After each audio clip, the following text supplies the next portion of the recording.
و باڵەخانی هاوپەیمانیدا تەنیا ئەو هاودیدانە بەدی دەکرێن کە لایەنگر و هەواداری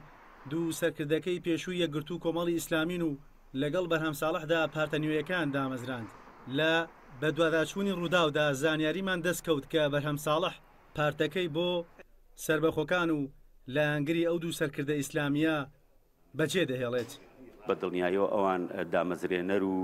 سەرکردەی مؤسیری هاوپەیمانین و ئەوان لە چوارچێوەی بەرنامەی هاوپەیمانیا درێژە بەکارەکانی خۆیان دەدەن و هاوپەیمانی پرۆژەیەک نییە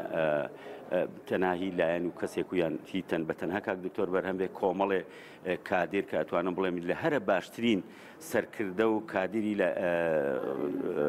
خەڵکانی ڕۆشنبیر و سپۆر و ئەزموونکراوی کوردستان پێگاتووە بێگومان بە هاوپەیمانی بەرنامەی کاری خۆی هەیە و ئەوانی لە چوارچێوەی بەرنامەی هاوپەیمانیا درێژە بە خەباتی سیاسی و مەدەنی خۆمانە دەین. لە کۆبوونەوەیان لەگەڵ ئارام قادر یەکێک لە دامەزرێنەرانی هاوپەیمانی زۆرینەی کاندیدەکانی ئەو پارتە داوایان کردووە کە بایکۆت بشکێن و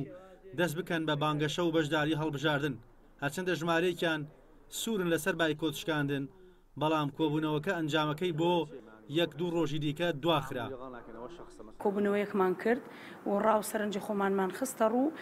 بەڵام لەبەرەوەی کۆبوونەوەکە کتوپڕ بڕیارمان لێدا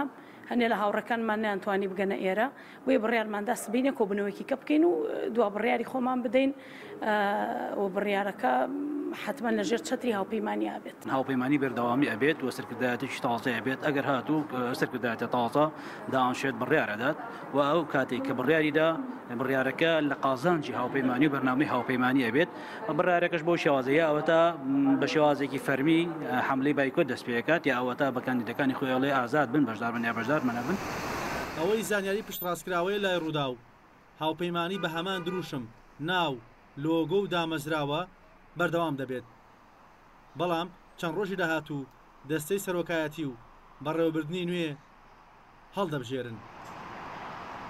لە دوای ساڵی 2023 هەمیشە ئەمریکا و ئێران تووشی بەرژەوەندی خۆیان بۆ هێلانەی فەرمانڕەواییان بە گۆشەنیگای جیاوازەوە خڕ کردوێتەوە بە دەگمەنیش لەسەر خاڵێک کۆک و تەبا بوو بێتن بەڵام لە شانسی بەرهەم ساڵح ئێستا ئەم دوانە نەک بە تەنیا ڕازین بەڵکو بە جیاش کار بۆ دەکەن کە بەرهەم ساڵح ببێت بە سەرۆکۆماری عێراق. ئەرکان عەلی ڕوودا و سلێمانی.